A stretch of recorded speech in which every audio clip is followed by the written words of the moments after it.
Hello and welcome to Down the Track. This is the Cricket World Cup edition. Today I have with me a very special guest from Pakistan, leading sports journalist who's currently covering the Cricket World Cup for AAP TV with the likes of Salman and Aamir Sohail. Ashar Bhai, Assalamu alaikum. Ashar Zaid, how are you doing? Walaikum Assalam, and I hope all my friends and my buddies in Toronto are doing fine along with you. Every I heard that the snow has cleared out and you guys are enjoying some sunshine Y- finally. yes, the weather is beautiful. We're just waiting for you, and when the T20 starts, the party will begin. Oh, definitely. Just let the World Cup shelf itself. Yeah. I'll be flying very soon. Yeah. I can't live without fun. Speaking about the World Cup, it's picked up, huh? Before there was a lot of complaints about the rain and stuff, but now some exhilarating games. West Indies versus New Zealand, India, Afghanistan, Pakistan, New Zealand. It's picked up.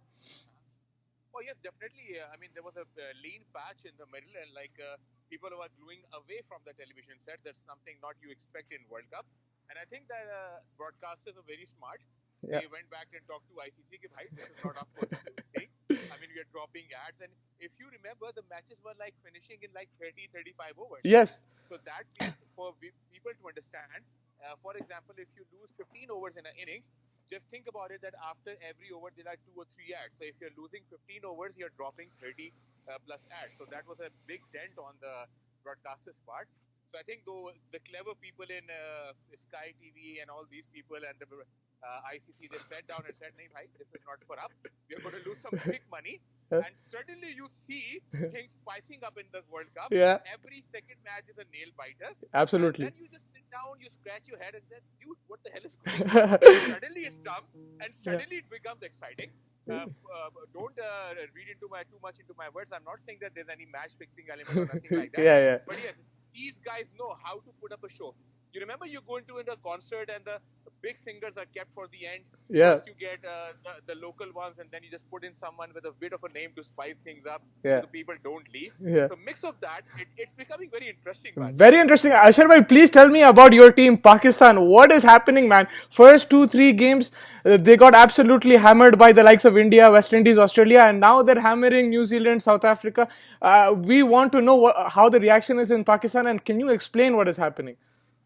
Well, this is how Pakistan is. I mean, as far as I can remember, and it goes back to the '92 World Cup, which I saw as a young kid. It's always been like that. I mean, we are fun-loving people. We don't like things the simple way. Yeah. It's not like you're Canada where everything's like smooth. You want to make a passport, you want to make what do you call that, SIM card, and everything is smooth. No, if we go to the passport office, we need to bribe that guy to get us in and get the pictures. And so we are used to those kind of things. I think basically, on a serious cricketing note, what I think it's the hammering that got them together.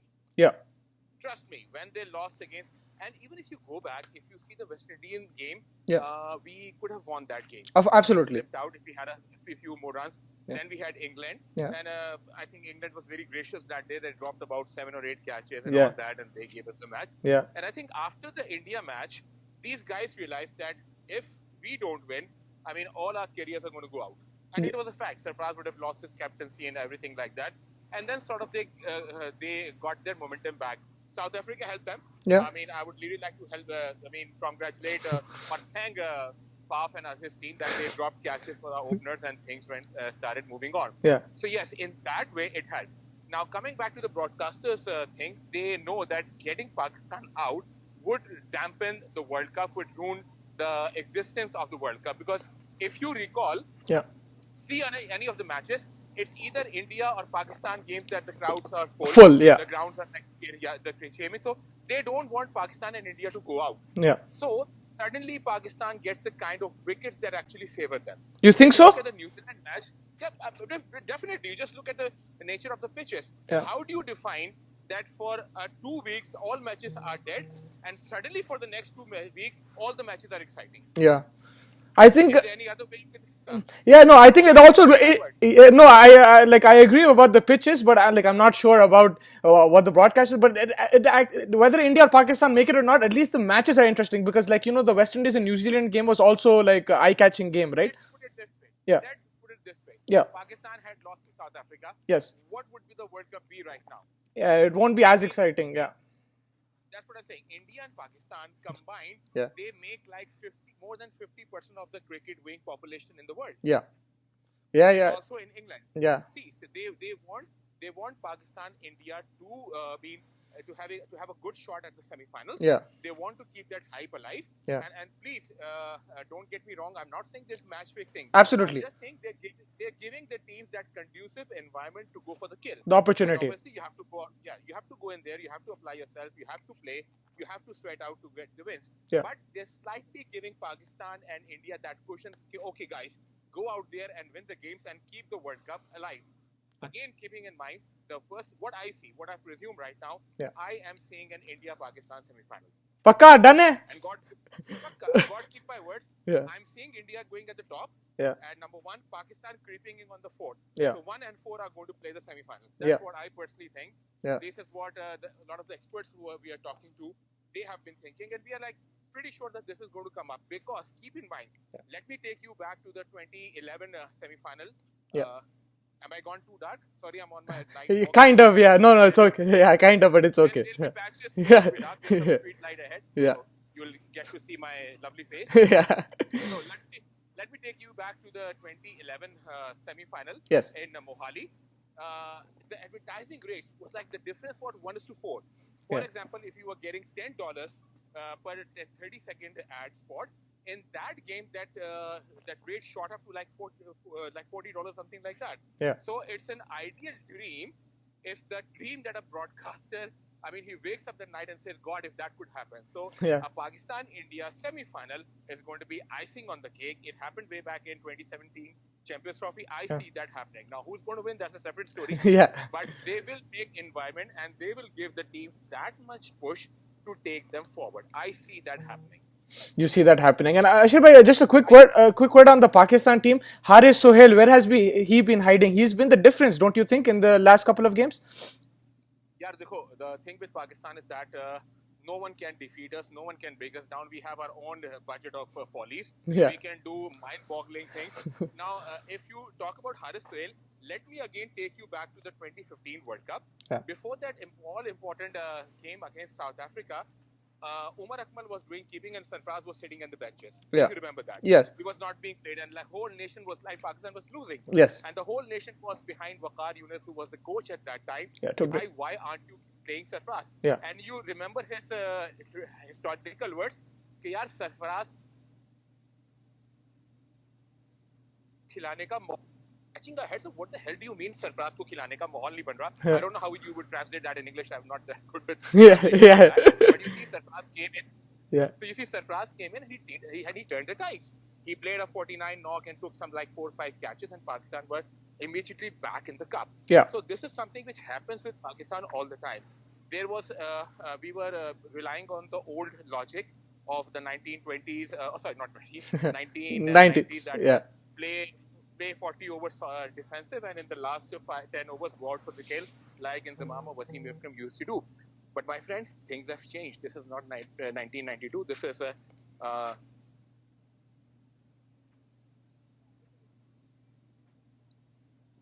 sorry, you still there? No. Some interruptions. Yeah, no problem. As I said, this is not 1992. Yeah. Sorry, I guess some of my friends are calling me on Skype to try to just cut them. This is sorry, my friend. I'm really sorry. No problem. So I said, this is not 1992. This is 2019. The game has changed. The laws have changed. Now you have power plays and all that. So we saw that they were banking on Asif Ali, that we are going to take him and Asif Ali is going to take us through. We had Asif Ali in and we brought him for the logic that he's going to go bang bang. But that's not happening. I mean, it's not happening for any of the swashbuckling hitters in this World Cup. No one is going out there and going for the kill. Yeah. The ones who are staying on the wicket, who are like milking their game, they are the ones that are going forward. Yeah. So that law failed. And eventually they had to bring in Haris Sohail and you see the difference. Yeah. Just to cut it short, Pakistan have this habit of making stupid decisions which have no logical backing. They just go for the momentum and suddenly, like a jigsaw puzzle, everything starts falling into piece. Yeah. That's what happens with Pakistan. So after being in the Pakistan cricket for like 20 years, I have no logic on no judgment of what they might be doing in the next game. Yeah. They just do that things. Yeah. And ultimately, they bank on our prayers. Our mothers and sisters, they sit on the musalla and do hours and hours of prayers. And I'm now, after this World Cup, I'm a firm believer that is the prayers that take them forward. Themselves, they can't do that. There's too much Herculean task for them. Absolutely, and all the criticism that they got after the India game, social media went crazy. That must have helped them in a way. Do you think the players, it boosted them? Maybe not prove a point, but it gave them the required motivation. Maybe. I think it did. It did. Personally think yes, they did. And let's keep it this way: that me and you feel bad about cricket, like if we lose to India and anything else. Yeah. Now, all we need to realize is that for these players, it's not just a game; it's their career, it's their livelihood. Yeah. If they lose to big names, me and you just get angry, or we just get pissed off. We watch a Netflix movie. Yeah. Tomorrow morning we have a job to go to. But these guys, this is their job. Yeah. I think they would have put their heads together and say, guys, if we lose, going back home is going to be pretty. It's going to be difficult. Yeah. It's going to be stretchy. So let's see what we can do and what are the nitty-gritties that we need to do. Yeah. This is a damn dangerous team, let me tell you. Yeah. You saw that in Aamir, and they had too little adjustment. Like Aamir was not pitching the ball in front. Yeah. Again, after South Africa game, you see that Aamir is doing that, Wahab is doing that. They're getting wickets. So they were like not huge differences. Like as I said, these guys have been playing for years and years. They just needed that fine tuning. Yeah. Just a small adjustment. Yeah. So I'm sure Wasim Akram and other guys came in and they did that homework. And you see the results. Now we have Afghanistan, then Bangladesh. Yeah. I'm pretty confident with the momentum on their side. And there's only one thing which haunts me with Pakistan, and that is the opening pair. If somehow Fakhar Zaman can hold his nerves and stay on the wickets, yeah, and I hope he gets the right kind of Naswar in England, so that keeps him cooled down. Yeah. Apart from that, I think it's a very gelled-in unit. Yeah. You could debate about keeping Imad Wasim in the team. Yeah. Last match, he just bowled 3 overs. He didn't get to bat, so there was no much vitality of his being in the team. Yeah. Otherwise, this team is something to reckon. Let's pray that England loses to India in the Sunday game. So, Ashar bhai, you're supporting us on Sunday. You're supporting India. You're supporting us on Sunday. I think you're taking me back to Nasser Hussain's. Yes. So we'll be united on Sunday. As difficult as it is for me to put it on words, Yeah. but yes, somehow from the back of my heart, something says, yes, go India. Go. Win this one. Amazing. And just a couple of last questions, Ashar bhai. Just a couple of last questions. What do you think about Bangladesh? They've impressed me the most as a team. They're looking like a professional unit now. वो जज्बाती नहीं है, like, you know, that immaturity has gone. They look more mature. Saqib Al Asam is playing the tournament of his life. What are your thoughts on Bangladesh? Tremendous team. And the best part about the team is that even when you see the captain in the press conferences or post-match and pre-match, the best thing is that they know, okay, guys, we are not gifted with world-talented names or the big, how should I put it, the billboard names. We have limited players and we know our capabilities. Yeah. Let's stick to a, what would be the right word, that let's stick to a certain plan, a disciplined plan. Yeah. Let's not deviate from it. Let the other opponent do mistakes and cash on that. Yeah. That's what they have been doing. Yeah, because even the games... sorry. No, Please go on. no, I was saying even the games that they lost, they lost close. Like Saqib scored 100 against England, against Australia. They were also on their way. So they didn't lose badly in those games either. See, Saqib and Shakib, they are the two backbones of this team. And they are no novices. They have been around like in every format of the game, every tournament that you can recall. That's helping a lot. That's exactly. Then you go on the bowling side, there's Rubel, there's Mehdi, there are other guys, there's Mahmudullah. Yeah. So those guys, they know their limitations and capabilities and they stick to a very disciplined plan. Yeah. They don't give you open room to strike, they don't give you flashy balls to hit.